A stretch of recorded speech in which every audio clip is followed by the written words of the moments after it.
In sports, if you want to be the best, there are no off days. Welcome into another rousing edition of the No Off Days podcast. He is Chris Cato. I am Scott Smith. We got BK Brian King in the booth, producer extraordinaire. I brought props with me this week. Got a little football. Here we go. Oh, this feels good. Yeah, it's about time to break out the pigskin. We already got an incomplete pass. Patrick Mahomes, I've not. And I broke his glasses. That's okay. They're already broken. Welcome on into the nodpod. We are going to be breaking down some football today and a football-centric show, so we're pumped about it. We do this every year where we do the countdown to the season ahead in the NFL, and so we try to go week by week where we're breaking down each division each week, but time creeps up on you. It does. So we're gonna have to do some double dipping here, and we will do that on this week's episode. But before we get into football, let's reflect back on golf and what a weekend of golf we had. I know you rolled out of bed nice and early and you were able to watch, still in your pajamas, some of the Open Championship, and I thought it was a fantastic championship. I mean, really, you had some really great scoring, some great shot making. The stars were out there, but we had a wager last week, and we had a little Open Championship pool. So, without further ado, I guess we have to crown our champion, and with that, we bring in the King, Brian King. Brian, congratulations. You really just rode the coattails of Scotty Scheffler, which, even though I had the first pick and I kicked myself as soon as I saw, Thursday. He gets out there on Thursday. I'm like, and he's probably going to win it. Yep, there we go. So, but congratulations. Because, hey, thank you. Because you did it. You got it done. Well, the thanks does go to you for leaving Scheffler and Xander. I picked Rory. I thought it was going to be this nostalgic return home and doing it, right down the road from where he grew up, but it was too much pressure. It was the Scheffler-Shoffley combination that BK rode to victory. Yes. Those are usually your two guys, and he had him on his team there. It's okay. I did. I thought he had some type of existential crisis before the Open Championship, so I was like, well, he's kind of contemplating whether any of this stuff matters anymore, and maybe this is not the week, but he knew what he was doing. He got the flat stick figured out. Yeah. Yeah. He's so good. I mean, he can't be shaken. And it's almost boring when he gets a lead like he had going into Sunday. I knew Sunday was going to be a snoozer, so I didn't worry about getting up with the eggs and bacon and watching it. But no, you're right. He just keeps his foot down on the gas, and there's no catching him. Yeah, I mean, they said it all throughout the coverage, but there are shades of him that are very Tiger-esque. Mm-hmm. And once he does get a lead, you're not taking it from him. He's not going to give it up, that's for sure. But I just think every shot he made was like nearly ideal.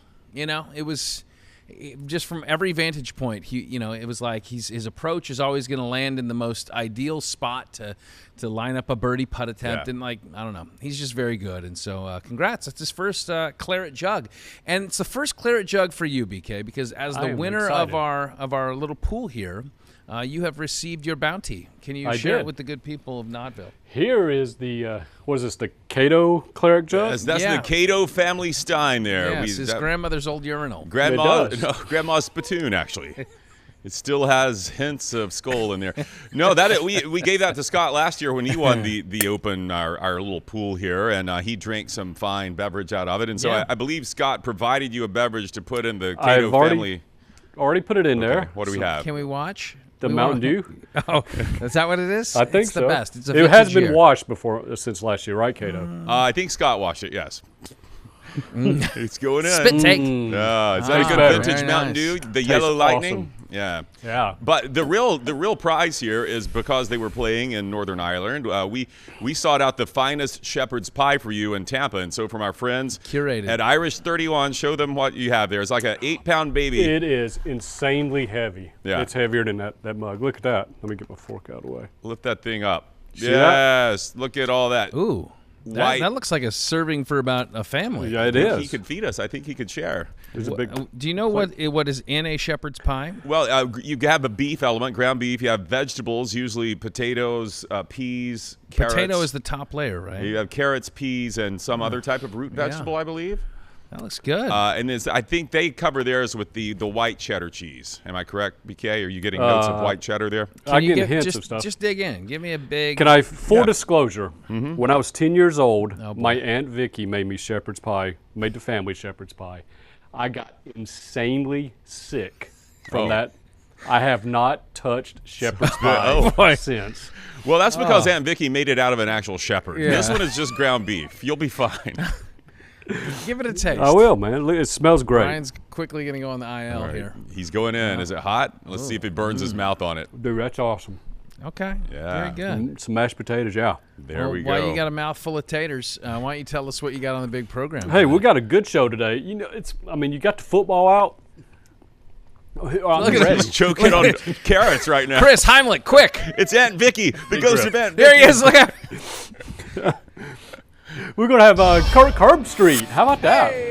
Joining the program. Kirk Herbstreit, Yeah. the voice of college Living football. legend. Don't be a ball hog over there. Okay, here we go. I'm going to try to redeem myself from my last pass. I'll go high with the, oh no. Okay, got it. All right, Kirk Herbstreit, that's awesome. Yeah. Talk Kirk Herbstreit, talk a little football, and then at the end of the show, we're going to kind of keep with that college football theme and kind of test your knowledge on college mascots. It's kind of like a primer to get you ready for football season. See how well you know these college mascots. All right. Okay, sounds Thanks, good, guys. BK. Enjoy that shepherd's pie. I want to see you polishing that off by the end of the show. It better be gone. It's not going to right. be gone.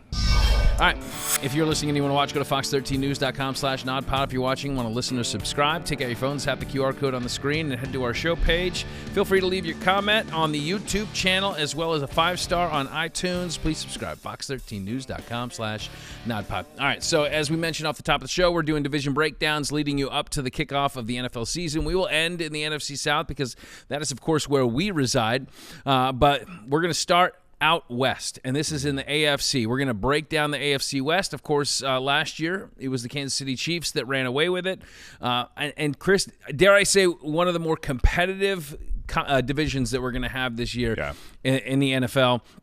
You had 3 playoff teams last year, and you could be sizing up 3 more teams coming out of that division this year. But look at the coaching just in that division alone. You got Andy Reid, you got Harbaugh, you got Peyton, and you got now Pete Carroll.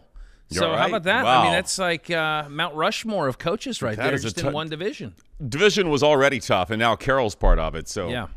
All right, so we want to go reverse order. We'll go from the team that we think is going to stank it up to the team that you think is going to win it up. So do you want me to take the honors first? I'll go first. No, Okay. Scott, I want me to do right, it. We'll see how much we match here. Let's go bottom up. Let's go Raiders bottom, although I think with Pete Carroll there now, it will be an improved Raiders team. They just have to still answer some questions, and Geno Smith really doesn't move the needle very much for me at quarterback there. But I think that they are going to play better, and so I've got them bottom of the league around 7-10. Okay, yeah. I'm starting with Vegas as well, and I actually have the same exact record. I think they're going to be 3 wins better than last year, 7-10. Their offense was not very good last year, and I think that the addition of Ashton Genty, a running back comes in out of college, and I think those are just kind of plug-and-play guys. Yeah. So he's going to be an instant upgrade to that offense. You got Brock Bowers, so you do have weapons offensively. Geno Smith, to your point, does he move the needle? I mean, he's not a huge name, but I think he's a good, consistent manager of the football. Right. And I think he's going to do some good things there in Vegas.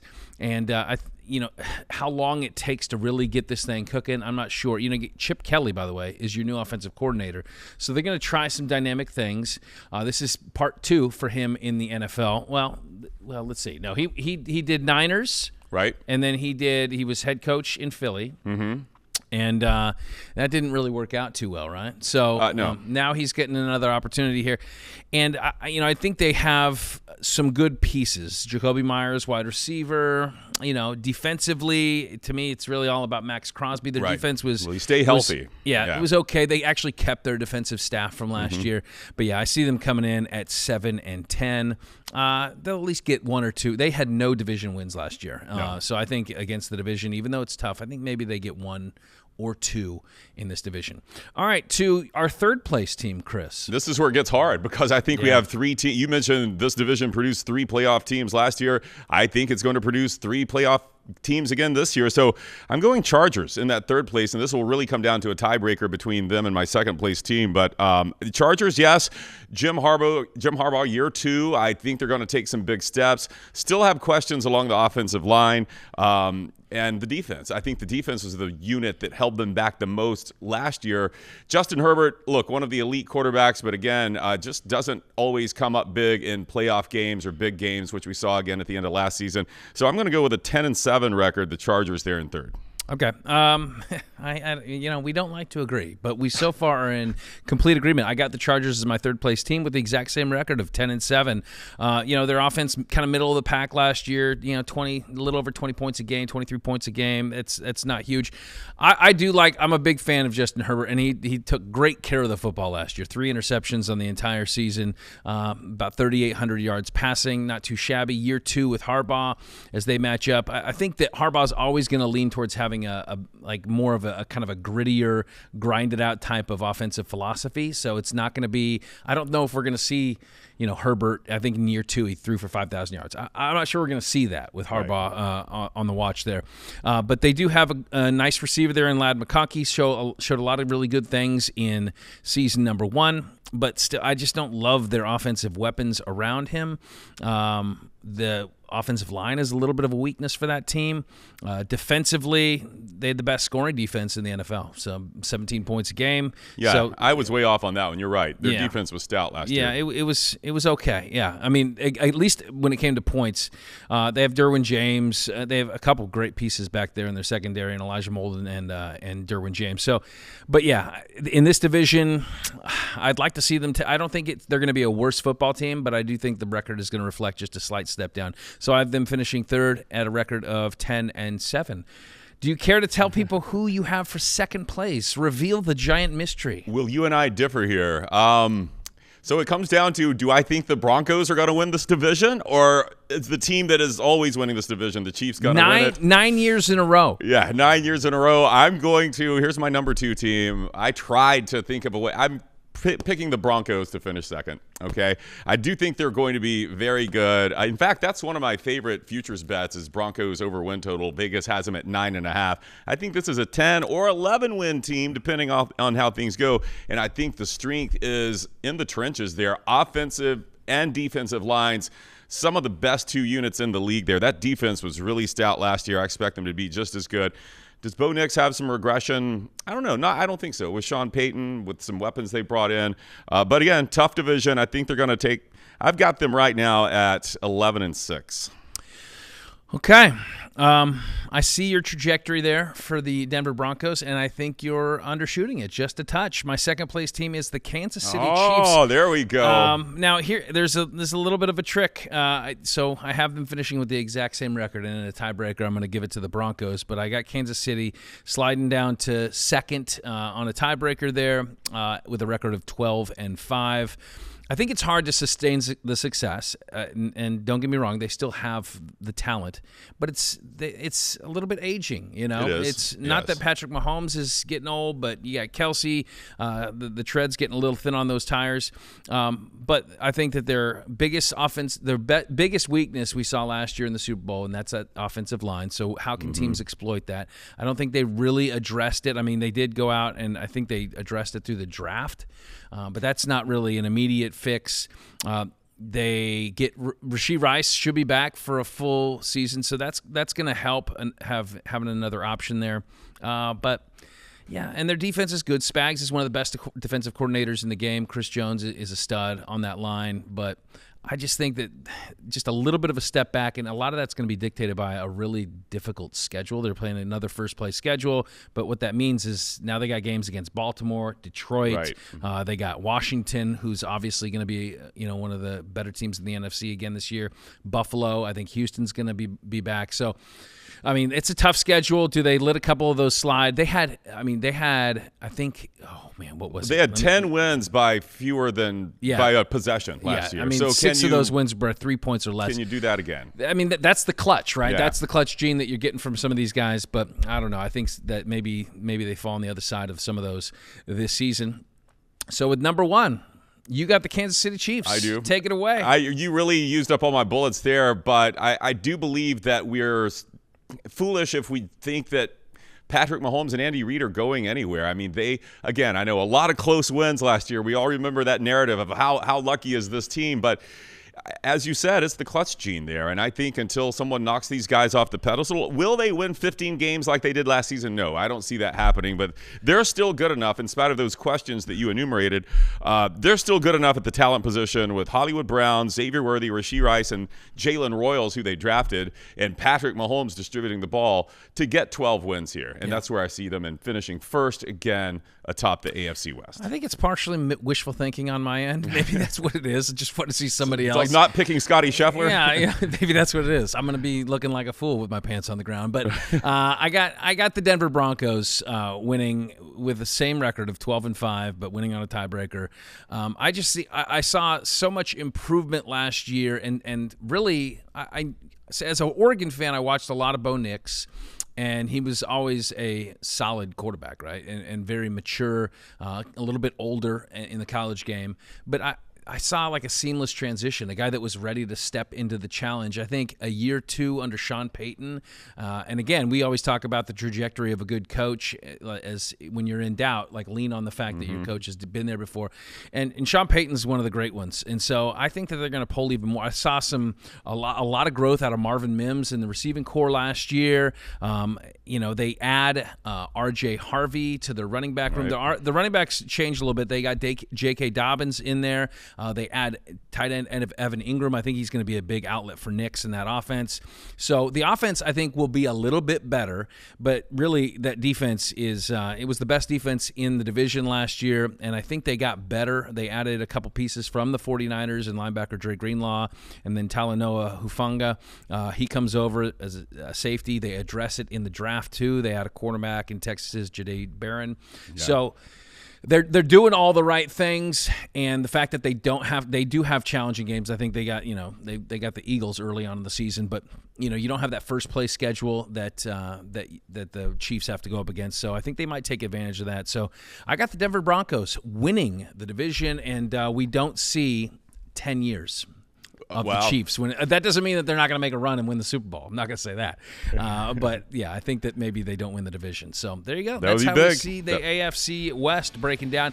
And because we're double dipping in this week's episode, we have more to come on the other side. If you are a fan of the NFC West, we are going to break down that division straight ahead on the No Off Days podcast. I didn't know we were doing that. Let me do some research here.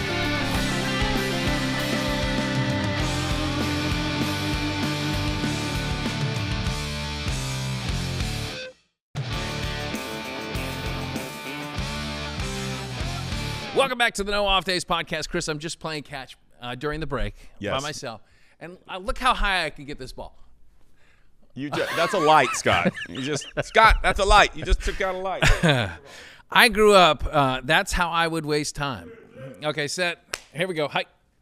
Oh, boy. Okay, that could have been disastrous. I snapped it like a long snapper. Oh, boy. Yeah, you're fired.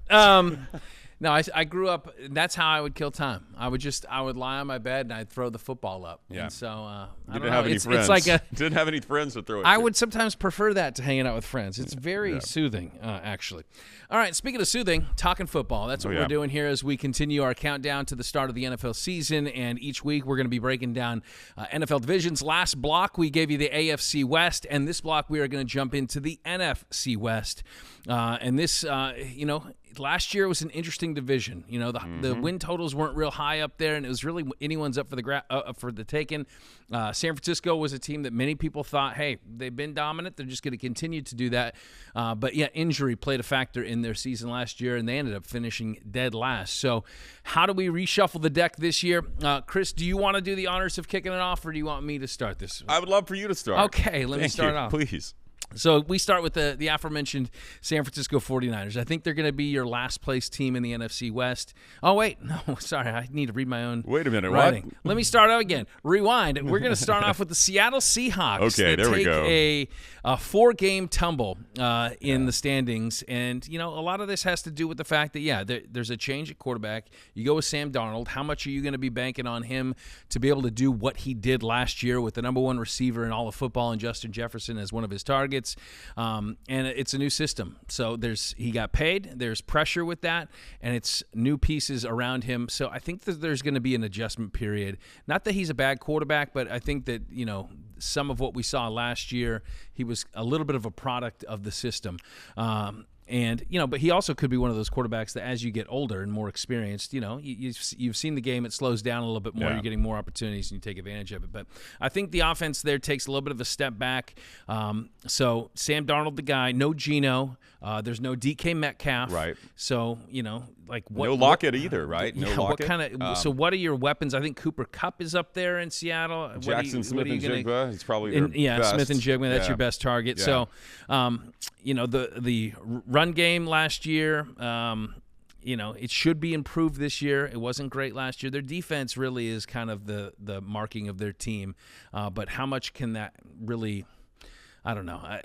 To me, there's not enough marquee pieces on that defense to really push you beyond fourth place in the NFC West. So I got Seattle coming in at 6-11, rounding out the bottom of the NFC West. Okay, I also have them in the bottom. I think I have a little more faith than you. I don't know why, in Mike McDaniel in year 2 to show some progress and with Sam Darnold install some concepts on offense. You mentioned kind of a lack of weapons, but I think they'll figure some things out. I think this is going to be a competitive division in much in the way that the AFC West is, but just some teams are going to carry some more losses in the loss column there. And I think the Seahawks, good enough to get to about 8-9. That's where I've got them, but they're still in fourth place in the NFC West. Okay. Coming in at number 3, we have your San Francisco 49ers coming in with a record of 8-9 this year. So it's a 2-game improvement.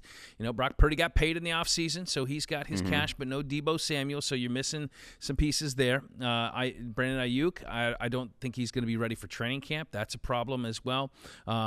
Your offensive line, it was okay. They're returning, I think, 4 of their 5 starters. You still got Trent Williams, but he's one of the issues where you're like he's been great for so long. He's an aging star. You got him. Christian McCaffrey I think he's still in the prime of his career. I'm not too worried about him. You got George Kittle, so I think they're going to be a better team offensively, but defense. Man, I feel like they've lost a lot there. You still got Nick Bosa, but you're missing 4 starters on that side of the ball. You do bring back Robert Saleh, so their former defensive coordinator turned Jets head coach is back with the team. But I don't know. When you don't have the groceries really in the cabinet, it's hard to make some type of gourmet meal out of that. And so I just don't know that I love their defense, and I just like some of these other teams in the division a little bit better. So I got the 49ers coming in 3rd in the NFC West with a record of 8-9. Okay, you got them 8-9. I have in 3rd. Not the Niners. I have the Cardinals in 3rd place at 9-8. I do think this will be an improved. Well, they went 8-9 last year, so not big improvement, I guess. But we saw towards the end of the season the old Kyler Murray kind of coming through, developing some rhythm. Still waiting on Marvin Harrison Jr. to really take off and hit that elite level that we think he's capable of. Maybe that happens this season. I don't know. Still some questions though on defense with the Cardinals there. And again, very competitive division. So I've got the Cardinals in 3rd place at 9-8, and I'll just roll into my 2nd place team then because you mentioned it. It's the Niners at 10-7. I still think, even though they lost a lot, as you pointed out, they're going to have to rely on some young defensive players on the defensive line, especially if Bosa goes down with injury again, as he often does. But they've still got enough talent there to be very tough. A tough out when Christian McCaffrey. We don't know really when we'll see Brandon Ayuk, but you still got Kittle. You got Fred Warner on the other side of the ball, and you've got Kyle Shanahan. He always has them in contention for a playoff spot. And I think they will be right there at the end of the season. I've got them at 10-7, the Niners, finishing 2nd in the West. That's a nice bounce-back season. So rounding out 2nd place, I have the Arizona Cardinals. I'm actually kind of bullish on them. I think they're going to be a good squad. I think Kyler Murray showed a lot last year in his ability to bounce back from injury. I think we're going to see a little bit more, even more running out of him this year. I think the chemistry with him and Marvin Harrison is going to be A-OK. they finished 7th offensively last year in terms of yards per play. So the offense was good. The defense was really the question mark, but I think they hit the defense hard in the offseason, especially through the draft. So they had guys that I think are going to be plug and play in defensive tackle Walter Nolan and then cornerback Will Johnson. So I think those guys are going to be able to step right in. They add a veteran in Josh Sweat. He comes over from the Rams. Was that the Rams last year? I think he was the Rams. Right. Or yes. no, maybe he was with the Eagles. He was with the Eagles last year. Yeah. He was a key cog in that Eagle defense. So I think that they're going to be an improved team this year, and I have the Arizona Cardinals finishing in second place with a record of 10-7, flirting with the playoffs. And since you rolled, I'll roll into this one. My number one team in the NFC West this coming season is going to be your Los Angeles Rams. I know Matthew Stafford's getting up there in age, but again, he's one of those guys I'm just not too worried about. I think that they can keep him upright and keep him healthy, and if they do that, then they're going to be just fine. 37 years old. Last year I still feel like he has it. You got Puka Nacua that's going to step into an even bigger role. Cooper Kupp is obviously moving on.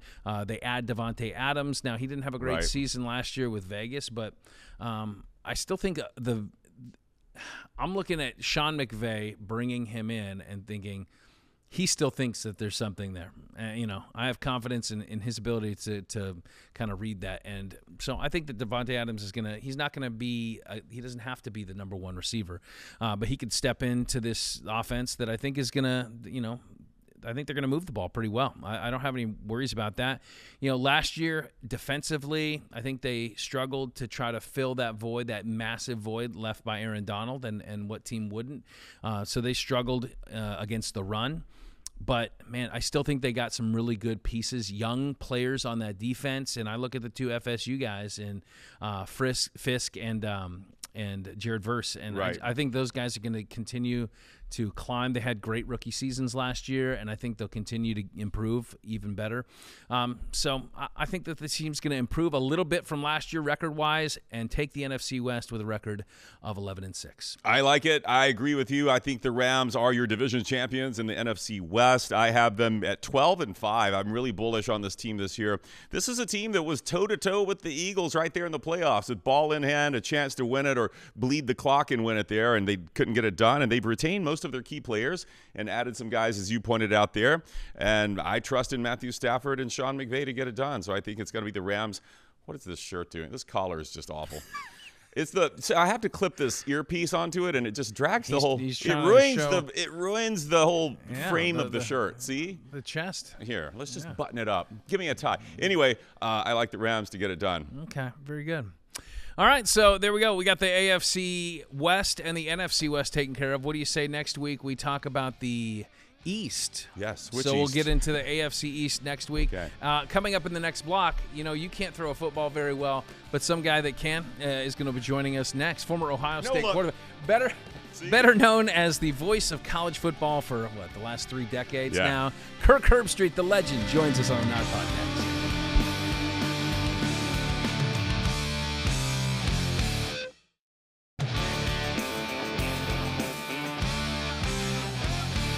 Welcome back to the No Off Days podcast. A very special guest this week. I know that between us, we have grown up watching College Gameday on ESPN, and it's been such a part of, I think it started, back in the early 90s. Yes. And, Kirk Herbstreit joins the group in 1996, I want to say.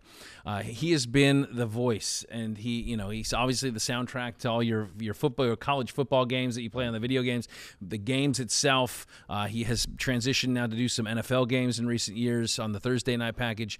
But he is just he is a wealth of college football information, and how he's able to retain all the information week to week on that show, I don't know. But we got to spend a few minutes with Kirk Herbstreit this week on the Nod Pod. Hey, thanks for hopping on here.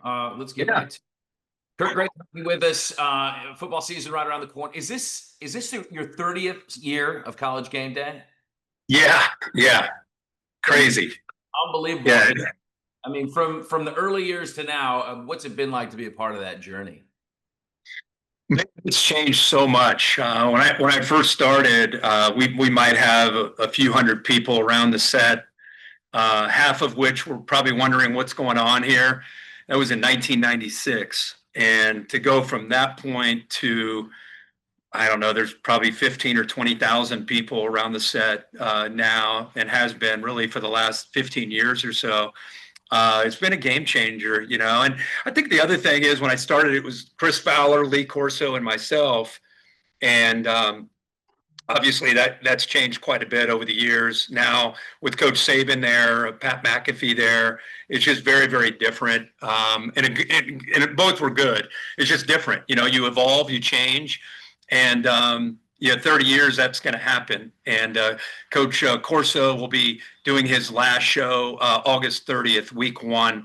The Texas at Ohio State game will be his last show, which will be a very emotional day for the show, for me personally, for Coach, obviously.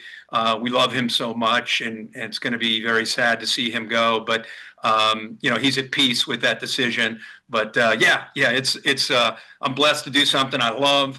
And every single year, it's like a blank canvas. It's like starting all over again. Well, today we're talking about your new project that you're a part of. And here, come here. This is the big time. This is showtime for you. All right. So new project you're a part of, fueled by, that gives folks a glimpse of elite athletes and their love for their pups. So I got my guy Calvin here. He's just out of front. I just woke him up from his slumber, but there he is. There's the guy we've been looking. I love it. Can you just tell us about this project, how it came about, and what we're gonna expect to see? Yeah, Scott, like you and Calvin, so many of us can relate to that relationship that you enjoy, right? And ProPlan approached me about partnering up for this fall, and telling my story about me and my dogs, my 4 golden retrievers that I'm lucky enough to have, and that special bond that I have with them. The Fueled By series kind of goes a little bit further. We visit with George Kittle of the 49ers, talk with him about his 2 dogs. We visit with a couple of the women's U.S.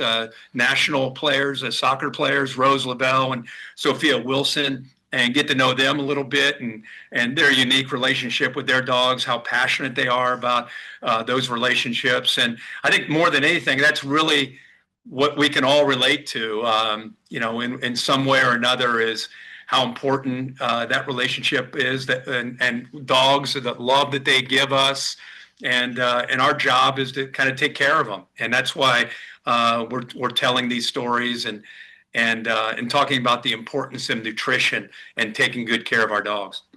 Well, we are looking forward to that series. And right before you had hopped on, Calvin and I were talking about, we were breaking down the in-state Florida teams, and he had his power ranking, but I was curious what you thought of our in-state teams and how you might rank the likes of FSU and Florida and USF and Miami. Well, I'd love to get Calvin's input on that, because love to hear his local bias, because I think Miami, first of all, I think has a chance to be special with Carson Beck coming in, a quarterback from Georgia.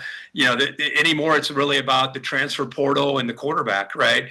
I think DJ Lagway of Florida has a chance to have a monster year.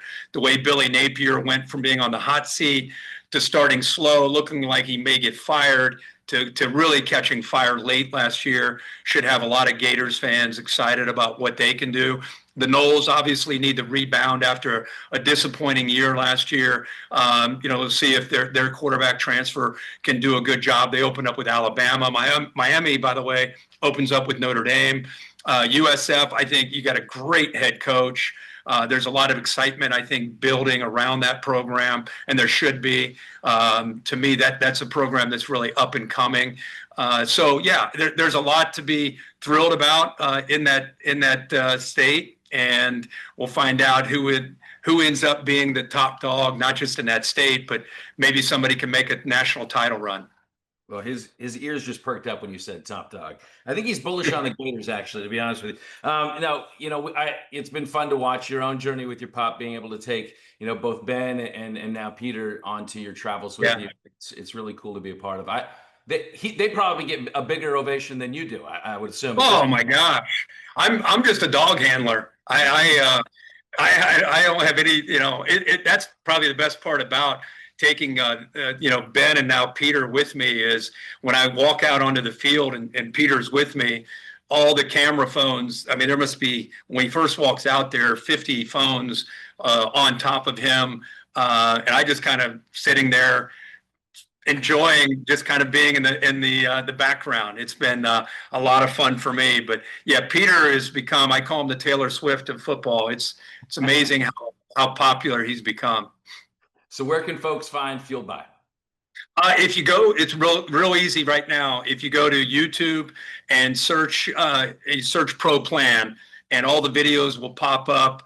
It's a chance to, again, see each individual stories. Each week, a new video will come up. So you can learn more about Pro Plan and how it can help your dog with their nutrients, and also learn about each of these athletes and their journey and the relationship that they enjoy with their dogs. Well, we appreciate it. Kirk, great to meet you. Thanks for coming on, and we'll be looking forward to this new series. And have a great football season. All right, Scott, take care, man. Calvin, see you, buddy. Take care. I wanted to ask him about Nick Saban, Chris. We just didn't have time. We got caught up talking puppies. His co-host possibly getting back into coaching? Yeah. I think Miss Terry already shot that down anyway. I think I could have sat there and chatted with him for, an hour, and it would have been great, and he would have been exhausted. But no, he's a busy man, obviously. So, but look for his stuff, and of course the new series that they've got kicking off. It should be a lot of fun. We remember his, having his dog, Ben with him, and then Ben passed, and now it's Peter. Yeah. But those big fluffy golden retrievers, and now Calvin's going to be. How about Calvin? Famous. Yeah, he's getting some FaceTime there. Getting a little, he can't. He always likes to sneak in the background of my interviews anyway, so there we go, front and center. All right, coming up on the other side, we're going to get into our fun block. BK is going to put us to the test. How well do we know our mascot names? No? Shepherds? Are there any shepherd mascots? I don't know. That's next on the nodpod.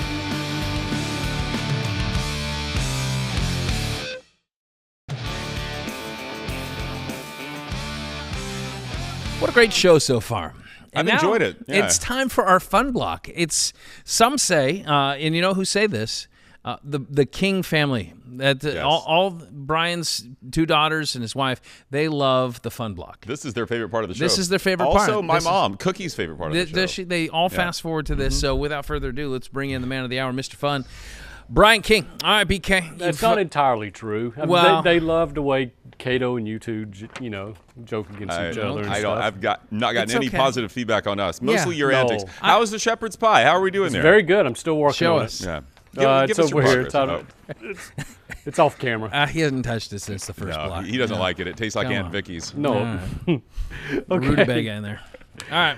Here's what we're going to do is go test college mascots, right? These are all like major college teams, but it's not like, say, Miami and you say Hurricanes, It's the actual fuzzy kind of character mascot. Okay. What that guy's name is. Big Al, yeah. So like Big Al or Sebastian Ibis for Miami. Okay, those are the 2 I got. So now you're off the board. Okay, so I'll give you a couple clues to it, and whoever knows it first, just kind of yell it out, and we'll give you the point to do that way. All okay. Right. These are fairly easy. You can phone a friend if we get. Yeah, sure. Why not? You ready? Yep. Ready. Okay. The first one, pork chop. Pork chop. Pork chop. Pork chop. This is one of the 5 costume mascots for this school. They have 5 costume mascots. 5 different costume mascots. I can't think of who that might be. Pork chop. This was introduced in 1998. Pork chop was. Is this? I mean, it sounds like a bulldog. I don't know if I would think it's a pig. Is that? Yeah. It's not the Razorback though. Is it Cato. Is it the Razorback? Oh, it's the Razorback. Good call. Oh, there he is. Pork He's chop. His number is. Wait, there's 5 different ones. There's 5 different What ones. are their names? There's Big Red. That's the main one. Okay. Then they thought, well, they look kind of scary, so let's come up with one that's smaller, and that's where pork chop came up. Okay. Then they got some guy walking around in an inflatable suit. Then they got, I think, Sue E. Pig or something like that. That's the female version. Okay. So yeah. All right, pork chop. So Cato's on the board. Good job, Cato. All right. Okay, you ready for the next one? Yeah. Riptide the Pelican. Riptide the Pelican. Is that Tulane? Go, Scott. How'd you get that? Well, Pelican. Yeah, he's near the thinking water, New right? Orleans. There he Pelican? is. I was thinking New Orleans Pelicans. Oh, Yeah. wow. Okay. I don't know. All right. I know that the Green Wave, but I have never seen a. I've never seen Riptide at a I have game. never But then seen again, I've Riptide never either. seen It a looks guy fun. in a wave costume either. So I Yeah. think it's easier to They dress used to up have as a Pelican. one that looked like got a little bit of Gumby, underbite. like a Gumby kind of mascot. All right. Well, we're tied 1-1. Cy the Cardinal. Cy the Cardinal. Is that Stanford? That is not Stanford. Is it Louisville? It is not Louisville. Is it Ball State? It is not Ball State. Cardinal mascots. I will say that the Cardinal is not the school's mascot. Okay. Okay. So is this Catholic? Is this that kind of cardinal? No, it's not. It's not like The that. cardinal. Wait, isn't that the name of the? Oh, isn't his first name? Cy? No. No. His name's Robert. Okay. I'm gonna say Cy the Cardinal. Oh boy, you gave us a tough one here. But the Can you Cardinal's give us not a the mascot. give us a conference. How about Big 12? Okay. Oh, is this the Iowa State Cyclones? Cato. Cy Cyclone? Oh, yes. Oh, good. There he is. They came up with the Cardinal mascot I've always wondered, why do they have a bird when they're the because Cyclones? they could not make a mascot costume that looked like a little cyclone. How So- uncreative. Yeah, I know. Yeah. You know. So, What was it? I it's got believe there was a teeth. Tanya Tucker song. Two sparrows in a hurricane. Oh, right. Yeah. Yeah. Two doves? I don't know. Something like that. all right, Cato 2-1. All right, let's Here we go. Chip. Simply Chip. Chip. Okay. This is going to be like a wood chip. yeah. So lumberjacks. So, yeah. This was in 1980. It was introduced. the Central Michigan Chippewas. No, it's a major Western school. Michigan. a I'll chip. say the inside of his head is like a hockey helmet, and it weighs 7 pounds. The inside, Inside of his head. is a- Yeah, that's kind of formed around a hockey helmet. Is he the Golden Gopher? No, Minnesota? no. chip. My last clue is that this Chip is not a poser like his same relative at the school who goes by the nickname Ralphie. Oh, this is the Buffalo, Colorado. Yes. Ralphie is not a buffalo, actually. So Ralphie's a bison. It's a bison, that's Yeah. right. So there's Chip. Oh. Okay. How about that? Yeah. Chip. Yeah, 7 pound head. How about that? That's a big head. Almost as You big went as really in depth Dion's. on this. How about this one? This is one of 3 schools that has this nickname. Oklahoma State. Cato, Scott's got it right out of the gate. All right. Pistol Pete. There he is. Can you tell He's me? got they took his real guns away from him because during cancel season, but now he's still got his 6-shooter out there. Just That head looks like it's really heavy, by the way. That head weighs 35 pounds. no. Yeah. And What? it's based on an actual guy. I got a picture of the actual guy. What? Tell me how much this guy Okay, looks like let's it. see. Okay. Okay. Oh, no. Yeah. He It's said a he had a substantial faster draw. mustache there. I like Buffalo Bill. the real Frank there. Yeah. His name is not Pete, but I like the mustache. What's his backstory? He was a sheriff, a cowboy, and a marshal. Had the faster draw, they said, than Buffalo Bill. Oh, I bet Yeah. he did. There's only one way to prove that. He's got some stuff hanging from his waist there. Is Yeah. that his pistol right there? Is that Mike Gundy? Look at him. How much do you think I'm it a would man. cost you to get Pistol Pete to show up like at a wedding or your birthday party? How or much does something? it cost? Yeah. That guy, look at him. All you got to do is Not, offer not, him not Frank, not Frank, but Pistol no, Pete. offer him an open bar. That's it. That's when you show up at your wedding. Offer him open bar. I would say to lug that head around, you got to pay me at least $1,000. Wow. $100, man. That's we should it? get him on Really? the podcast, yeah. Well, that's very. Oh, I we should do that. We should. Yeah. A mascot podcast We where could. we just dedicate it to. If we buy his flight out here, I'm sure that would be just It's as good as $100, right? $100, and then I saw it is $1.40 per mile. So that may get kind of. I could tell. I'll Yeah. tell him to his oversized face that the mascot costumes that are the worst are where they just put a human head on top of a know. human. That's Right? so weak. No, he's great. Who are the others like that? The Demon Deacon. It's Oh, that's kind of right. cartoonish, That's though. right. And the Boilermaker, right? Isn't That's it produced? right. Yeah. They Just put did it- because that's got to scare kids. It's creepy. One of my favorite mascot stories was when I worked in Phoenix, and we were in the Cardinals locker room, and they were in the middle of a losing streak, and like the feeling in the locker room was just like very dour, and like there was some people in that room. Joey Porter, I believe, was on that team. Like they were not a happy locker room at all. And in comes Big Red, the Cardinal mascot, in his big Yeah, in the locker room. Why is and he he's in like in the there? back. He's like coming in on the interviews. And he's like, hey. Like it was. Did anyone punch him? Oh, there was. Yeah, there was one player was like he just went seamlessly with it. I forget his name, but he was like, Anyway, yeah, we're not messing around in the locker room anymore. I had told Big Red I didn't want to do this anymore, and so he kind of played it off as Big Red's in the background doing his pantomime thing. But I think you have to pick your spots. I bet there was a different person in the Big Red costume the next week. You're out of here. All right, very good. Hey, that was a lot of fun. Yeah, all right. Enjoy that shepherd's pie. I will, man. I was talking to Chris. I was talking to Chris Griffin because we know that he's in it. All right. Hey, much thanks to our very special guest, Kirk Herbstreit, and our studio crew as well. We have Rochelle over here on the jib. We got Chris on the ones and twos. BK back in the booth. As Chris is stretching out his hamstrings, we're going to – well, those are more your quads. I don't have quads. Quads. All right, go deep. Until the next time we are on, there are no off days. Stone hands. Come on. We got to work on that.